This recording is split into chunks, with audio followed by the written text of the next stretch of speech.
Hello, bienvenue sur Antipop, la boîte à outils des podcasteurs déterminés. Je suis Anne-Claire Leca. Après des années en agence de marketing et de communication, je suis tombée dans la marmite des podcasts. Et depuis, j'accompagne les podcasteurs à améliorer la visibilité et l'attractivité de leurs podcasts. Mon objectif est de t'aider à construire un projet qui rencontre le succès, mais sans oublier le kiff. Sur Antipop, je partage seul ou avec mes invités des conseils concrets pour t'aider à passer à l'action et pour activer les bons leviers de croissance adaptés à ton podcast. Ici, on va parler de stratégie, communication, création de communauté, storytelling, entrepreneuriat. Alors, si tu as de l'ambition pour ton podcast et que tu es déterminé à tester aujourd'hui ce qui marche pour toi, tu es au bon endroit. Et si tu veux encore plus de conseils, des cas pratiques, des ressources, je t'invite à t'abonner à ma newsletter. Tu recevras en cadeau de bienvenue une surprise. Allez zou, c'est parti pour l'épisode du jour.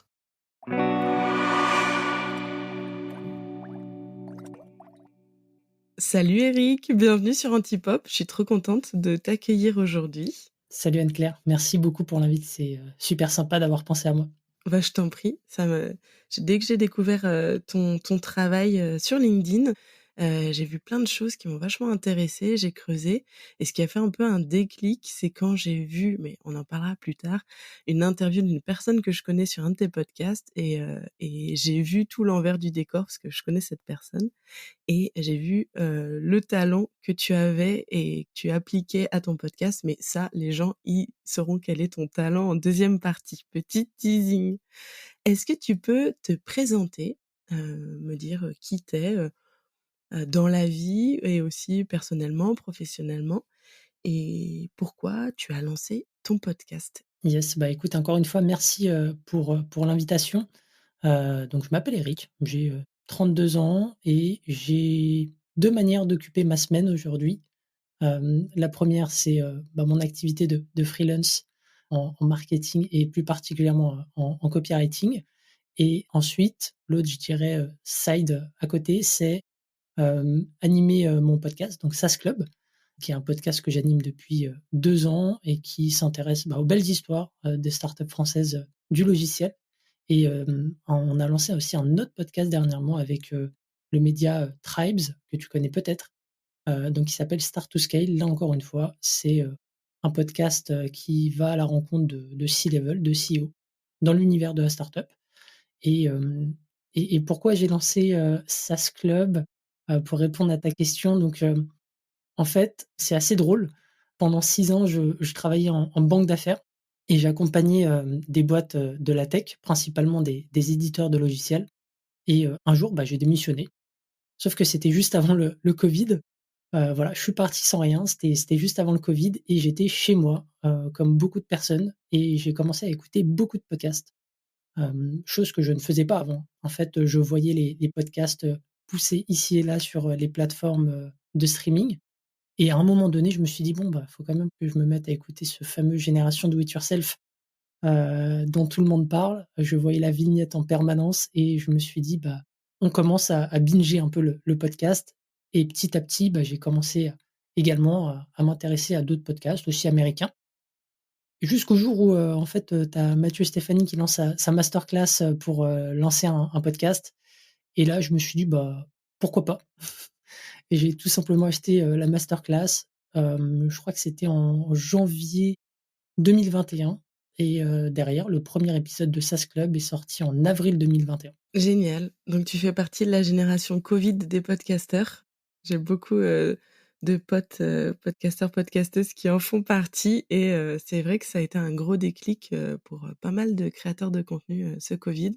Donc il aura apporté des belles choses sur la terre dont, SaaS Club. Carrément, moi je m'imaginais pas, lancer un podcast un jour, hein. C'était même pas dans les cartons, donc et puis je suis plus de nature à écouter les gens, que de me mettre en avant. Et du coup, bon, c'est un format où tu t'exposes et c'était absolument pas prévu.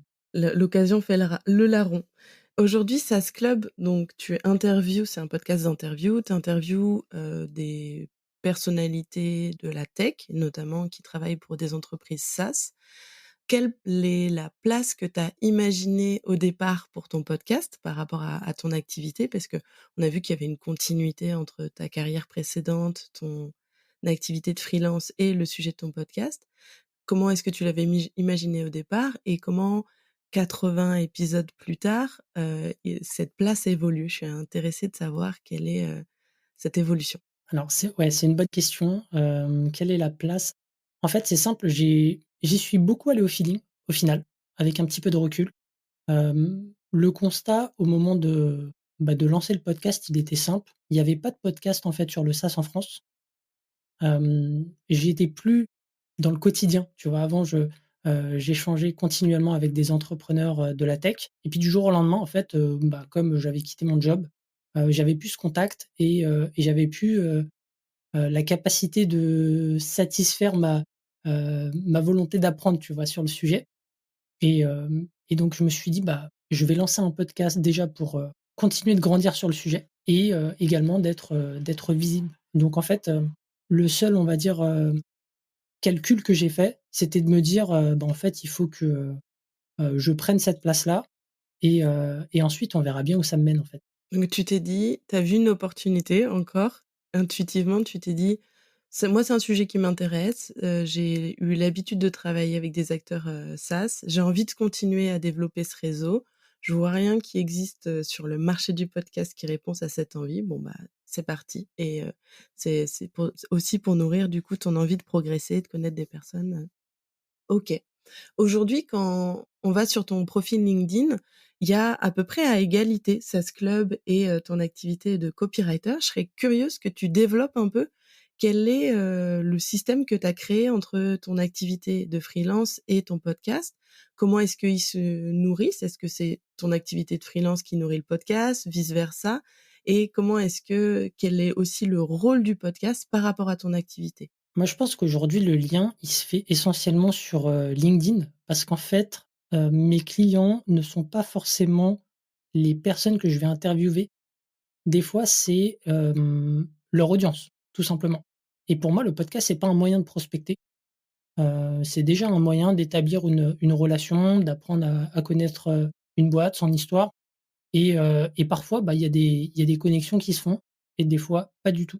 Le lien avec l'activité freelance, il est avant tout sur LinkedIn quand je commence à parler du podcast, quand je commence à partager un peu les apprentissages que j'ai dessus et c'est derrière, en fait, que ça me génère des conversations, soit avec d'autres entrepreneurs ou d'autres, marketeurs avec qui je peux, échanger sur des sujets de lead gen, de copywriting, de content.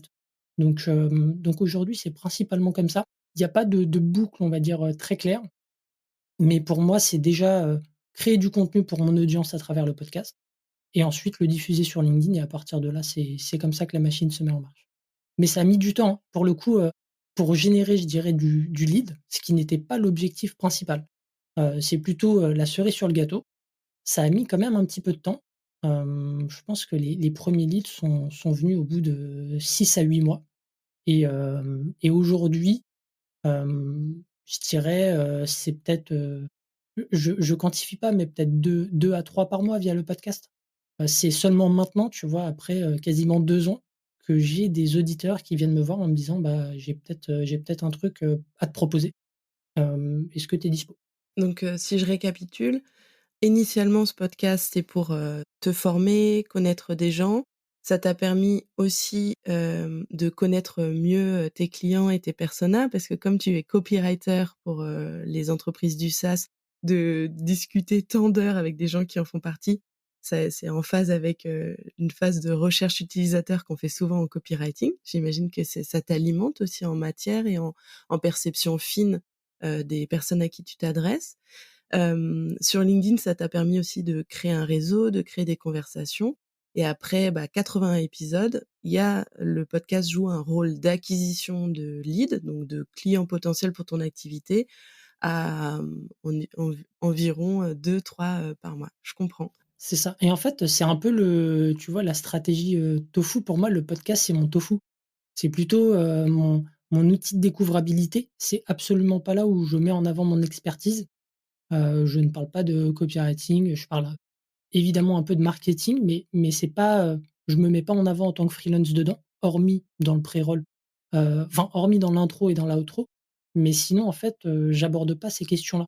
Donc pour moi, c'est vraiment un élément de découvrabilité et ensuite, bah, tu fais du nurturing avec tes posts LinkedIn sur ta thématique, mais voilà et l'autre chose que je peux ajouter aussi, vis-à-vis de du podcast, c'est que c'est comme ça, en fait, que j'ai commencé à publier sur LinkedIn. Avant, je le faisais pas. J'avais vraiment la trouille, hein. Je sais pas si toi, tu avais cette peur-là, mais en fait, c'est parce que j'ai lancé mon podcast que j'ai dû, publier sur LinkedIn. Parce que sans distribution derrière, bah, il se passe rien. J'ai l'impression que toi, tu marches beaucoup à l'opportunité, à comment est-ce que je me crée des bonnes conditions pour passer à l'action et effectivement d'avoir un podcast, on sait l'importance de la promotion, bah, ça fait qu'il faut passer à l'action, et donc du coup, ça t'a donné cette habitude de publier et du coup de développer ta présence sur LinkedIn. C'est une super manière. Moi, j'appelle ça l'auto-piège, c'est-à-dire de tout mettre en place, pour, être obligé de passer à l'action. Le deuxième autopiège, peut-être juste pour rebondir sur ce que tu as dit, tu vois, j'ai dit que j'ai acheté la formation, j'ai aussi acheté, alors on sait que pour commencer un podcast, il y a pas besoin d'investir dans un matos, hyper, élaboré. Mais moi, j'ai, directement, acheté, bah, tu vois, le Zoom H5, les 2 micros Shure et cetera. Enfin, j'ai un peu hacké mon cerveau où je me suis dit: «Bah, en fait, tu as investi, 300 balles dans une formation, autant en matos, donc maintenant c'est obligé, tu as pas le choix, faut rentabiliser» et hem et en fait, faut au moins que tu ailles jusqu'aux 50 épisodes. Tu as joué sur le biais, cognitif qui est l'escalade d'engagement. C'est genre, je peux plus reculer, je suis allée trop loin. Génial. Quand ça donne ce genre de résultats. Je voudrais juste revenir sur un mot que tu as utilisé qui est tofu. Alors on parle pas de cuisine thaïlandaise, je sais que tu as été en Asie pendant plusieurs mois. Est-ce que tu peux, préciser pour les auditeurs et les auditrices qui connaîtraient pas ce terme, de quoi tu parles? Donc tofu, c'est, une des parties d'un concept de stratégie de content marketing. Est-ce que tu peux me réexpliquer ça, s'il te plaît? Tu fais bien de me reprendre là-dessus. C'est vrai qu'en marketing et dans le SaaS aussi, on a tendance à utiliser pas mal de jargon. Donc le tofu en fait c'est simple, c'est, le top of the funnel. Donc le top of the funnel, c'est le moyen par lequel, bah, une audience va découvrir une personne. Le middle of the funnel ensuite, c'est là où, tu vas pouvoir, bah, comme je disais, alimenter un peu, cette audience avec, du contenu sur tes compétences et le BOFU donc, bottom of the funnel donc c'est toute la fin, enfin la dernière partie. C'est là où tu vas, techniquement chercher à convertir les gens en allant encore plus précisément dans ton expertise et donc en fait, pour moi le podcast, c'est vraiment le moyen de découvrabilité, numéro 1, parce que comme je te le disais, je ne me vends pas dedans. C'est vraiment un moyen d'apporter de la valeur à mon audience et ensuite, bah, c'est tout le travail de création de contenu derrière qui fait le job. Génial. Donc si on récapitule, il y a tofu, c'est les sujets les plus larges qui te permet d'avoir un maximum de visibilité en traitant des sujets qui vont qui vont intéresser une audience très large. Mofu, c'est là où tu démontres ton expertise et Bofu, c'est là où tu invites à consulter tes offres ou à devenir client ou, je ne sais, avec un call to action qui permet de convertir. OK, trop bien. En termes, d'image de marque, puisque là, on dit que ton podcast, il est tofu et il s'adresse à une audience très large et l'idée, c'est d'être visible auprès d'un maximum de personnes, sans chercher à te présenter comme pro. Est-ce que tu as vu l'impact, depuis du coup, 80 épisodes, d'un podcast sur ton personal branding, sur, l'image de marque, que ça peut créer autour de ton nom, Éric Seclet? Ouais, alors, ça, c'est assez marrant parce que, je disais la dernière fois à un ami que le podcast, je trouve, tu me diras si tu penses, pareil, que tu le veuilles ou non, ça te confère une sorte de statut, un peu comme, alors toute proportion gardée, mais comme un auteur, quelqu'un qui va publier un bouquin, à partir du moment où tu te mets dans le costume, du podcasteur, tu as un statut qui va immédiatement augmenter quelque part ta valeur perçue. Et ça, c'est complètement logique et d'autant plus, enfin, tu vois, c'est accentué par le fait que tu reçois des personnes qui sont elles-mêmes en vue, qui ont une influence et par association, en fait, ça découle sur toi et donc c'est clairement un point que je remarque et même si je me revendique pas comme, expert du SaaS, j'ai pas mal de personnes, d'entrepreneurs ou de marketeurs qui sont venus me voir en privé et qui me disent, «Tu es l'expert du SaaS» ou autre, ce qui me gêne un peu de toi à moi. Mais que tu le veuilles ou non, en fait, ça te met dans une case et je trouve carrément que ça augmente ta valeur perçue sur le marché. Pareil côté freelance. Et il y a 2 trucs qui ressortent là, qui sont intéressants. Il y a la notoriété de tes invités, elle te contamine, donc du coup, il y a un effet de contamination, positif. En communication, on appelle ça un effet halo. Qui fait que du coup, et ben, comme tu as eu l'occasion de coincer dans une salle virtuelle ou réelle, ces personnes et puis discuter avec eux, ben, tu as forcément une expertise qui a augmenté et aux yeux de ton audience, petit 1. Petit 2, comme tu as consacré X temps à t'intéresser, à produire du contenu sur un sujet, eh bien, tu as plus de crédibilité, vis-à-vis du kidam, sur ce sujet. Et le deuxième truc, c'est ça te met dans une case. Est-ce que tu trouves que, cette spécialisation, elle est voulue? Tu as dédié ton podcast au SaaS. Comment est-ce que tu vis cette spécialisation aujourd'hui, en termes de sujet? Est-ce que Heu, c'est quelque chose avec lequel tu es hyper à l'aise ou, tu as envie de faire évoluer ta ligne édito, de manière un peu plus large plus tard? Voilà, comment est-ce que tu vis, cette spécialisation thématique? Alors cette spécialisation, clairement, c'était par souci de cohérence et parce que c'était, également tout ce que j'avais connu, jusqu'à présent en termes, ouais, d'exposition sectorielle. C'était vraiment ce que j'ai eu, depuis, bah, là maintenant ça fait 9 ans, bientôt 10 et donc pour moi c'était, juste évident, fallait être cohérent. Maintenant, j'aime bien diversifier les sujets et c'est aussi pour ça qu'avec Tribes, bah, j'ai accepté, l'opportunité, encore une fois, qui est venue, par, un ancien invité, donc Thibaut, qui bosse, chez Partout et qui, a cofondé le média Tribes et quand il m'a dit que, il voulait monter un podcast mais qu'il avait pas la bande passante, bah, j'ai accepté, immédiatement, enfin quasi immédiatement, parce qu'en fait, c'était un moyen d'ouvrir un petit peu le champ des possibles. Parce que dans SaaS Club, j'interviewe principalement des CEO ou des C-level de SaaS, mais c'est quand même sur des thématiques, très nichées. Alors que, sur ce nouveau podcast Start to Scale, bah, j'ai l'opportunité en fait de d'étendre un petit peu ma zone de confort, et donc, de toucher à des problématiques, beaucoup plus RH avec des experts métiers, des problématiques, product, des problématiques, sur le customer success et donc, elle était voulue, mais en soi, ce qui me plaît, c'est avant tout, tu vois, de mettre en avant, des belles histoires de start-up. Ça, c'est la première chose et la deuxième chose, toujours dans un souci d'avoir, du contenu, actionnable pour mon audience. Parce que le but, c'est pas de produire, beaucoup et longtemps, c'est aussi que ça serve aux gens. On va y revenir sur le sujet du rythme de publication. Tu as fait un choix, dernièrement et tu t'es exprimé dessus. Juste avant de revenir, à ce sujet du rythme, je voulais te questionner sur ce partenariat. Donc Tribes est un média qui t'a proposé de créer, un podcast, en partenariat.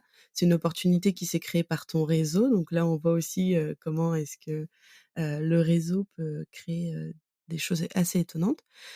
Comment est-ce que vous avez discuté de ce partenariat en termes de répartition des rôles, en termes de structure financière? Pas dans le détail autant que tu le peux, contractuellement, mais je serais intéressée de voir comment est-ce que on co-construit avec un média, un podcast? En fait, ça s'est fait de manière assez simple. Thibaut est un ancien invité du podcast. Il est passé à 2 reprises dans SaaS Club et on avait gardé le contact, et jusqu'au jour où, comme je t'ai dit, il m'a proposé, enfin il m'a partagé dans un premier temps son idée et ensuite il m'a demandé si, j'étais partant pour, leader le projet et donc en fait, en lançant le podcast pour Tribes, j'ai, rejoint le projet Tribes. Donc, ce qu'il faut savoir, c'est que c'est un projet où tout le monde est, bah, en quelque sorte bénévole. Parce que tu vois, Thibaut, il est, co-CEO de Tribes, Greg, il est DG chez Crème de la Crème, Savinien, il est CPO chez Partout. Enfin bref, on a tous une activité principale et à côté, on donne un peu de notre temps pour produire du contenu. Donc, il y a pas de pour l'instant, de modèle économique ou autre. Ça, c'est la première chose et en termes de répartition de travail, si j'ai accepté de saisir cette opportunité, c'est parce qu'eux avaient déjà une communauté, qu'ils avaient déjà un certain nombre d'invités en tête, qu'ils avaient un concept. Donc en fait, moi aujourd'hui, le gros de mon travail, c'est, de briefer les invités, d'enregistrer et de participer, à la promo. Et ça, c'est un truc, j'aurais pas lancé de 2e podcast sans l'atout, sans l'assise de Tribes parce que c'est tout simplement impossible ou alors, il aurait fallu que je passe, full time, podcaster et là, c'est encore un autre sujet, comme tu le sais, le modèle économique, est pas si évident pour les podcasteurs. Génial. Donc ça, c'est une bonne pratique d quand on réfléchit à des partenariats, que ce soit des partenariats de co-création, de cross promo, regarder ce que les 2 parties ont à apporter et quand on décide ou non d'aller, plus loin dans la construction de ce partenariat, se voir quel est le ratio entre gain et risque, par rapport au temps qu'on va consacrer, mais en même temps, gain en termes de visibilité, en termes d'expérience ou, d'exploration d'autres, sujets éditos. Et si je peux ajouter juste un petit truc là-dessus en termes de process, peut-être pour te donner un peu une idée de comment est-ce qu'on a fait. C'est qu'on a tout simplement, partagé un Google Doc où on a mis, les attentes de chacun et on s'est, d'emblée posé les bonnes questions. C'est-à-dire que en tant que host du podcast, ça veut dire de dédier une plage aux enregistrements, de dédier, des créneaux pareil pour les briefs avec les invités et de là, en fait, on s'est dit: «OK, il faut que ce soit un format court, il faut que ça soit un format où on puisse, scaler, avoir une productivité, énorme». Donc c'est-à-dire que, par exemple, on a dit que, on enregistrait 3 à 5 épisodes avec un invité, ce qui fait que, on peut avoir un rythme hebdo de publication sans courir après le temps et ça pareil, ça faisait partie des petits points sur lesquels on s'est mis d'accord au début et c'est à partir de là, en fait, qu'il y a eu le go.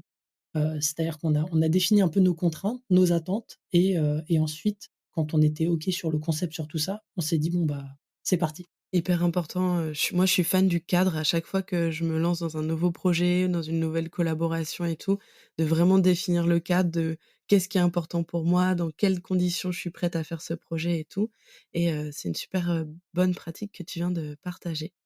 Pour revenir à SAS Club, donc dernièrement, tu as pris la décision de réduire ton rythme de publication et tu communiques volontiers dessus, parce que tu en es très content. Est-ce que tu peux me dire quel a été un peu le déclic, pour, faire cette modification dans ton organisation? Ouais, alors, SAS Club, c'est un podcast pour lequel j'avais un rythme de publication pendant 2 ans quasiment, j'avais un rythme hebdo. Donc, 1 épisode par semaine, généralement entre 1 heure et quart, 1 heure et demie, parfois un peu plus. Donc c'est un format long, c'est un format où ça demande pas mal de préparation et donc ça, c'est la 1re chose, c'est que c'est assez exigeant en termes de charge de travail. J'avais dit, hein, sur LinkedIn qu'un épisode au global, hein, mis bout à bout entre la préparation, le brief, l'enregistrement, ça me prenait, en moyenne, 6 heures de boulot, 5 à 6 heures, ça dépend.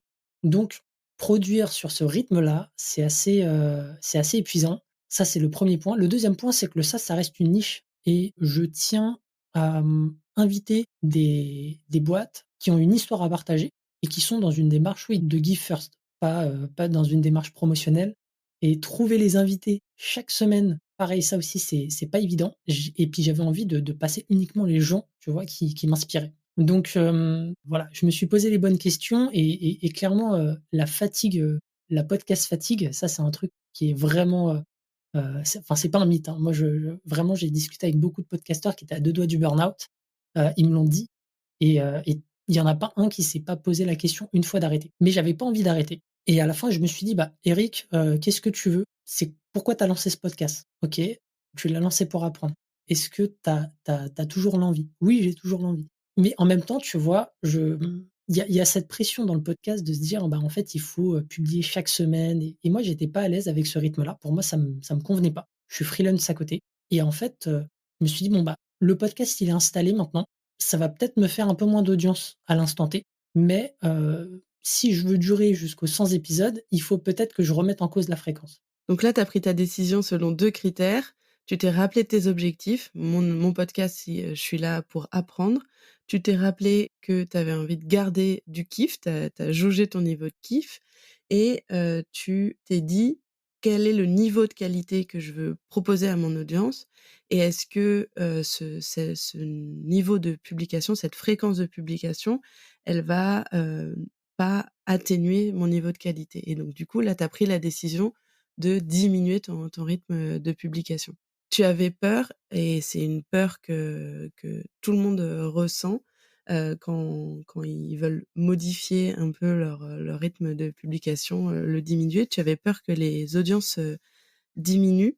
Est-ce que ça a été le cas? Ouais, complètement. Je pense que c'est vraiment, et pour, pareil, pour avoir discuté avec pas mal de podcasteurs, il y a toujours cette crainte. Je faisais un peu plus de 3 000 écoutes chaque mois avant de diminuer, la fréquence, et donc je m'attendais à perdre, allez, quasiment 1 000 écoutes mensuelles.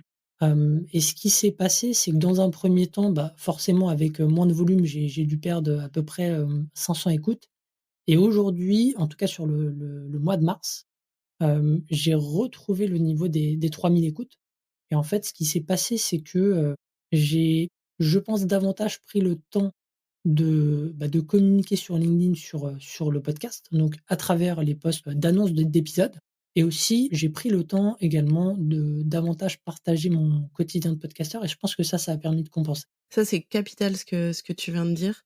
C'est que il faut prendre de la distance par rapport aux injonctions et il faut publier toutes les semaines, sinon ton podcast, il est voué à l'échec. C'est quelque chose qu'on entend souvent, mais il faut aussi prendre du recul par rapport à la place que ces personnes qui partagent ces injonctions ont. Ils sont dans une perspective de créer des médias, avec une très forte visibilité, avec un business model qui est au CPM. Donc du coup, on va compter les écoutes et effectivement multiplier les contenus, bah, mécaniquement, ça multiplie les écoutes. Moi, je trouve ça un peu dommage que ce soit devenu un peu la règle d'or du podcast de si tu publies pas toutes les semaines, t'as pas un podcast, ton podcast, il est voué à pas décoller ou ça montre, je sais pas, un niveau, d'ambition qui est pas le bon. Je suis pas du tout d'accord avec ça.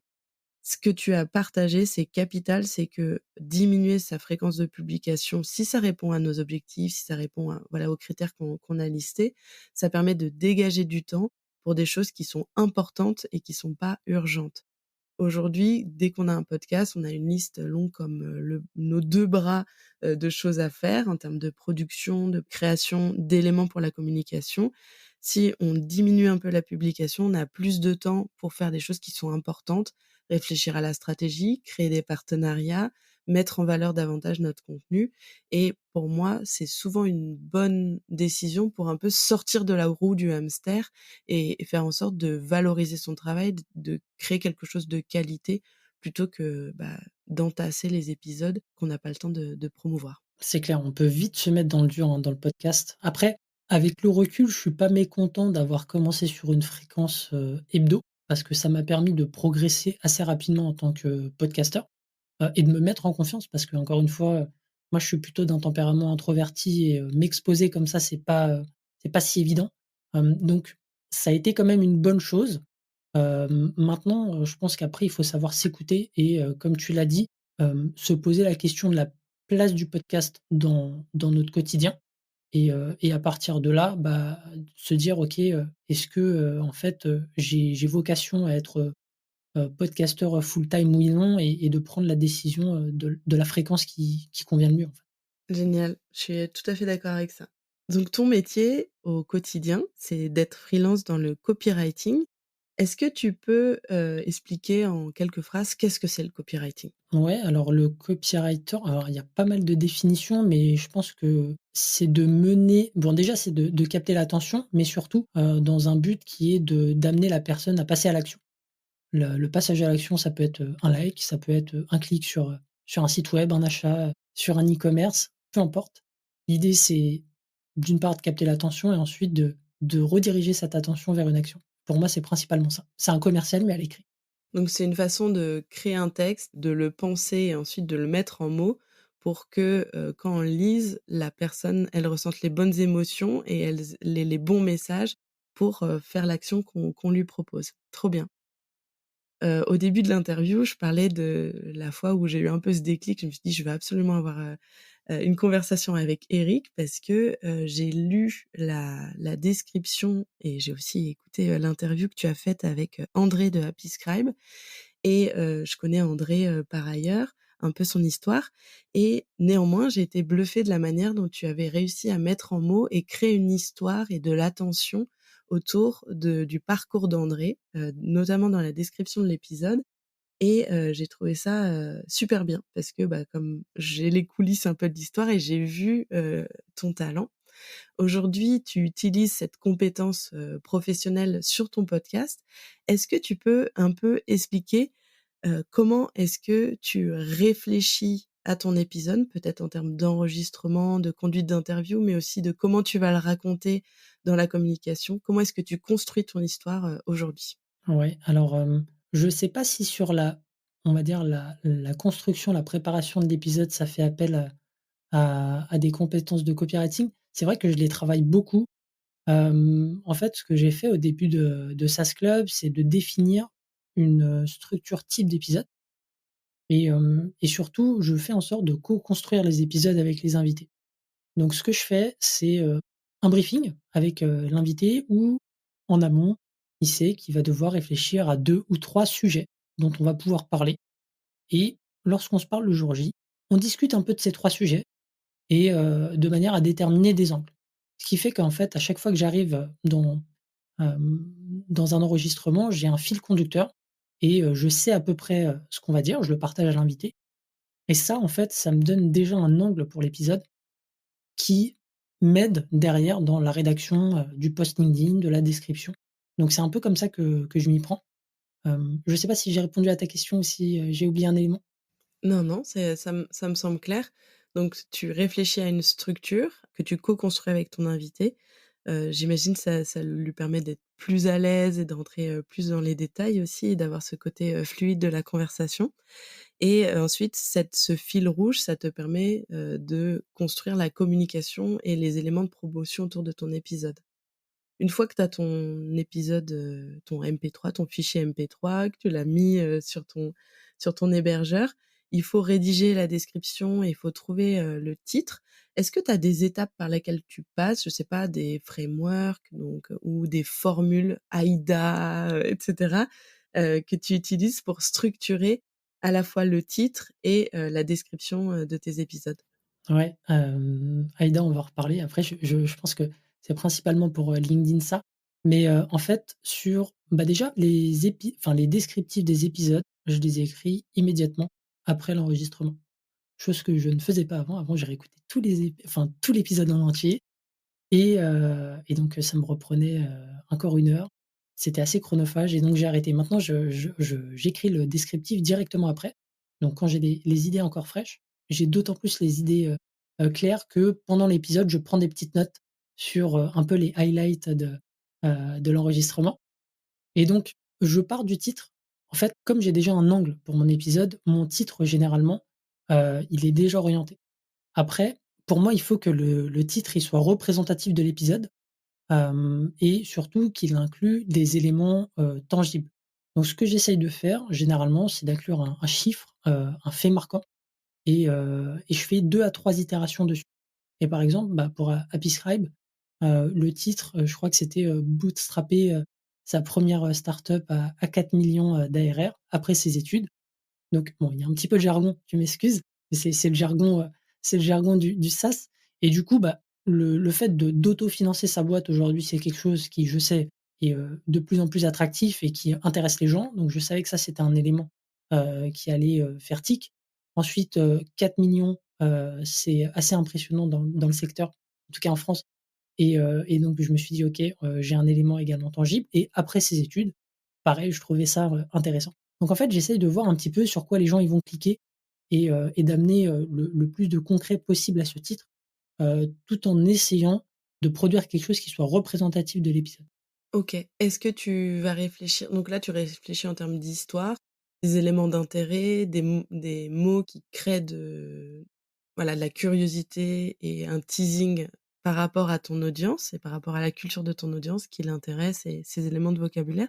Est-ce que tu réfléchis aussi en termes de mots-clés, pour, peut-être, rendre plus accessible via les moteurs de recherche, tes titres? Est-ce que c'est quelque chose que tu fais? Alors ça, j'avoue, c'est un point sur lequel j'ai pas bossé.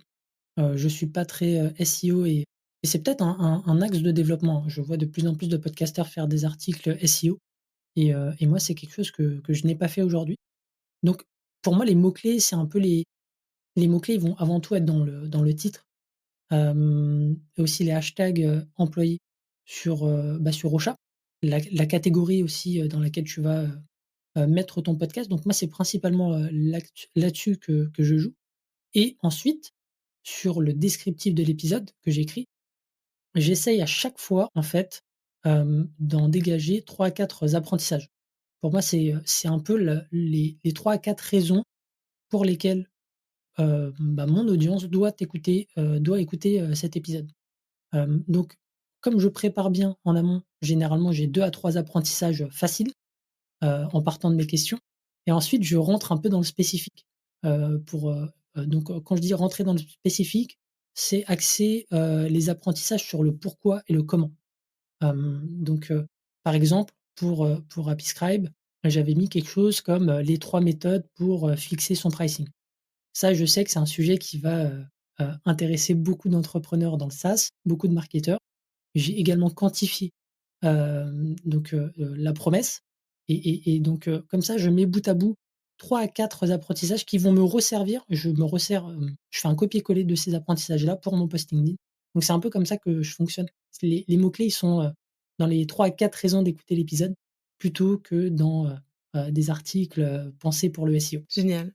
Si on récapitule, pour toi, tu dis que tu fais de l'itération, c'est-à-dire que tu modifies régulièrement, le titre et aussi, la description, j'imagine après le premier jet, juste après l'enregistrement. Si on récapitule, c'est quoi les ingrédients d'une bonne description aujourd'hui, où tu es content là?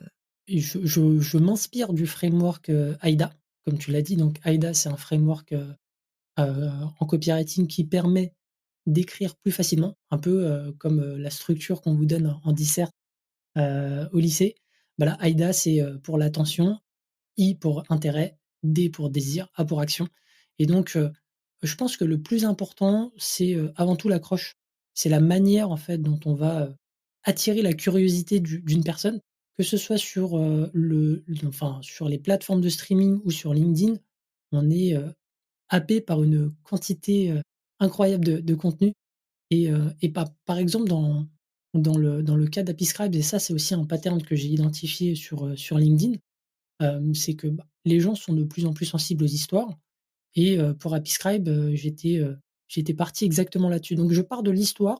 J'avais trouvé des points, assez intéressants, chez André, notamment le fait que, sa boîte avait été, blacklistée, par Google, qu'il avait, trouvé ses premiers utilisateurs payants et qu'il avait lancé, ça en tant qu'étudiant et que, tout ça, tout ça, ça lui était arrivé en moins d'un mois et donc ça a été mon accroche et ensuite, j'ai développé en fait, je pense que faut donner envie aux gens de découvrir la suite et dans le cas d'Happyscribe, derrière, en fait, j'ai listé un petit peu, je crois, toutes les erreurs, qu'il avait faites, toutes les galères qui lui étaient arrivées. En fait, toutes les choses auxquelles les gens peuvent s'identifier et donc pour moi, c'est ça, la bonne description, c'est, un titre représentatif de l'épisode qui inclut potentiellement des chiffres ou, un mot-clé qui va intéresser l'audience.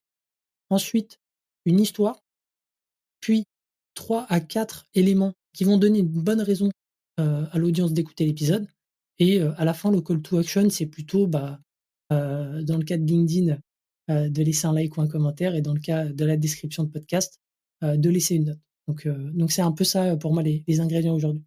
Génial. Comment est-ce que tu, déclines ta communication sur LinkedIn pour donner envie, d'écouter, l'épisode par rapport à ce travail de description? Est-ce que tu fais un copier-coller? Est-ce que tu as une approche différente sur LinkedIn? Est-ce que tu as des types de posts, des types de façons de promouvoir ton épisode? Je serais curieuse que tu nous partages ça, s'il te plaît. Ouais, sur LinkedIn, au début, quand je partageais les épisodes de SaaS Club, je partageais, la vignette et je me suis vite aperçu que semaine après semaine, en fait, les gens, ils devenaient un peu insensibles à ça et donc j'ai arrêté et dernièrement, donc en m'inspirant des posts de Benoît Dubos de Scalesia, je me suis mis à utiliser la photo de l'invité, mais la photo, dans un contexte naturel. Je privilégie, une photo de haute qualité et donc ça, sur les 3 4 derniers posts de SaaS Club où j'annonçais donc, l'épisode, il y avait systématiquement, 10 000 vues, sur ces posts-là et donc ça, c'est un pattern, c'est-à-dire que les gens réagissent bien, aux photos. Je fais ce post-là chaque mardi où je communique, sur mon compte LinkedIn sur la sortie d'épisodes. Ensuite, le mercredi, je publie, un carrousel, sur le compte LinkedIn de SAS Club et le vendredi, je publie une vidéo, toujours sur le compte LinkedIn de SAS Club et la raison pour laquelle j'ai créé ce compte LinkedIn, SAS Club, c'est principalement pour ça parce que je voulais pas, entre guillemets, «saouler mon audience» avec, 3 posts sur l'épisode, dans la semaine et donc c'était pour moi un moyen de communiquer, de manière un peu plus intense et l'autre point, c'est que ça me permettait aussi de connaître un petit peu l'audience, de voir un peu qui suivait. Donc la communication sur LinkedIn aujourd'hui, elle se décline comme ça et dans le carrousel, je mets en avant les 3 à 4 raisons d'écouter l'épisode, donc c'est les mêmes que pour la description, c'est les mêmes que pour le post du mardi et le vendredi, donc la vidéo. C'est, l'extrait que j'ai sélectionné de l'épisode, que je remets tout simplement sur un clip. Génial. Donc on voit, en expliqué, en détail, un écosystème de communication. Comment est-ce que, de l'enregistrement à la communication, tu as créé un système pour faciliter et pour mettre en valeur un maximum le contenu de ton épisode auprès de ton audience. Et là, on voit qu'il faut pas hésiter à répéter les choses. Communiquer, c'est répéter, juste de différentes manières avec des formats différents. On appelle ça aussi recycler en content marketing. Mais là, on voit que tu as une organisation qui est bien cadrée, qui porte ses fruits parce que tu as créé la page du podcast SaaS Club et aujourd'hui, il y a 1 500 abonnés, il me semble, à cette, page. Ce qui est une belle audience, pour une page de podcast. Donc bravo pour, cette stratégie qui porte ses fruits. Yes et peut-être juste pour compléter un petit point, je sais pas si, toi tu l'as fait, mais, j'ai pas fait de vidéo jusqu'à présent. En fait, le podcast, c'est pas du tout viral, hein. C'est le média où en fait, faut vraiment être patient. Par contre, la vidéo, permet d'avoir cette viralité et prochainement, tu vois, je pense, tester, des shorts sur YouTube, également sur TikTok. Je pense pas aller sur Instagram, mais tu vois, donc avec Riverside, je vais tester un peu ça, prochainement et voir un peu ce que ça donne, toujours dans cette logique de recycler, de teaser l'épisode, et donc de voir un peu où est-ce qu'on peut, aller chercher, d'autres bassins d'audience.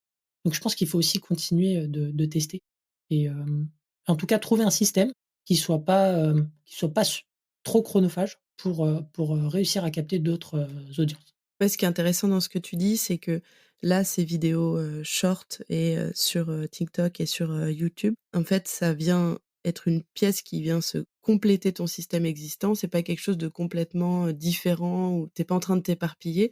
Tu es en train de consolider un système, que tu as déjà, construit. Donc je serais curieuse de voir, les résultats dans quelques mois de ce nouveau test. Trop bien. Pour, finir, cette interview, j'ai 2 questions à te poser. Quels conseils tu donnerais, aux podcasteurs et podcasteuses qui nous écoutent, qui, ont envie d'améliorer, la désirabilité, de leur épisode, qui ont envie d'inciter les gens à écouter leur épisode en, ayant une meilleure, copie, donc en utilisant des techniques de copywriting? Quelque chose de simple, qu'ils pourraient mettre en place, dès demain. Déjà, je pense qu'on en a un petit peu parlé. La première chose, c'est de s'aider d'un framework. Donc AIDA, c'est ce qui me paraît le plus accessible. Donc ça va permettre de travailler le titre, donc avec le A de AIDA. Ensuite, l'intérêt, c'est plus la partie histoire, storytelling. Le D, ça va être les trois quatre points, donc à mettre en avant et le A, donc le call to action va dépendre de la plateforme. Est-ce qu'on est sur les plateformes de streaming, ou sur LinkedIn? Donc ça, je pense que ouais, il y a plein de documentation sur AIDA, sur internet. Si vous avez des questions, n'hésitez pas, mais je pense que ça, c'est déjà, un premier point. Ensuite, je pense que le meilleur je dirais le meilleur conseil, ça serait de tout simplement de discuter avec votre audience pour savoir un peu, les sujets d'intérêt pour eux, ce qui leur plaît. Déjà pour orienter, le calendrier, enfin la ligne édito et également, pour reprendre peut-être des mots, des tournures de phrases dans les descriptifs, des épisodes. Donc en fait, tout part en fait de la connaissance de l'audience, de ses attentes, pour ensuite derrière, retranscrire ça dans le descriptif. Je ne peux que, t'approuver et t'appuyer 1000 fois sur cette démarche de connaître son audience. Je vais y réserver, plusieurs, épisodes, dans Antipop, des chroniques perso, donc ça permettra aux gens de compléter, cette approche que tu leur proposes. Merci. Et du coup, pour finir cet entretien, est-ce que tu as un outil ou une ressource à partager aux personnes qui nous écoutent, en lien ou pas avec, le sujet de cet épisode? L'outil que je peux recommander, c'est Perfect Post. C'est un outil que j'utilise pour, justement travailler les accroches des épisodes. Quand tout à l'heure je te disais que j'itérais, 2 à 3 fois sur les accroches, c'est qu'en fait je les écris, dans un premier temps sur mon Notion, où je vais centraliser les descriptifs des épisodes et puis ensuite je vais les passer, sur ce petit outil. Donc vous installez l'extension Chrome, vous copiez-collez vos accroches comme si vous alliez, publier un post et ensuite vous verrez, si ça colle bien avec, les 2 premières lignes, qui vont s'afficher, aux personnes qui sont sur LinkedIn. Donc le but étant, d'avoir, de pousser les gens à cliquer sur voir plus et je pense que ça, c'est un petit outil intéressant pour, travailler, l'accroche de vos posts LinkedIn. Ça me semble génial comme outil, trop bien. Bah, de toute façon, je vais indiquer, dans la description de cet épisode, les ressources que tu as partagées et à la fois les frameworks, les outils, l'épisode aussi, de André pour que les gens puissent voir, plus en détail comment est-ce que tu as structuré, ta description. Je te remercie, beaucoup pour cette discussion. J'ai trouvé ça, super cool, à la fois concret et aussi inspirant, pour, les gens qui nous écoutent. Si vous avez envie de retrouver Eric, je vous conseille de le suivre, sur LinkedIn. C'est super intéressant tout ce qu'il met en place, autour de son activité et de ses podcasts.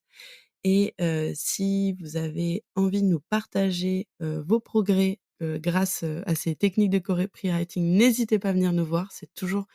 Ça fait trop chaud au cœur de se dire qu'il y a un impact concret et réel sur les auditeurs, donc n'hésitez pas à le faire.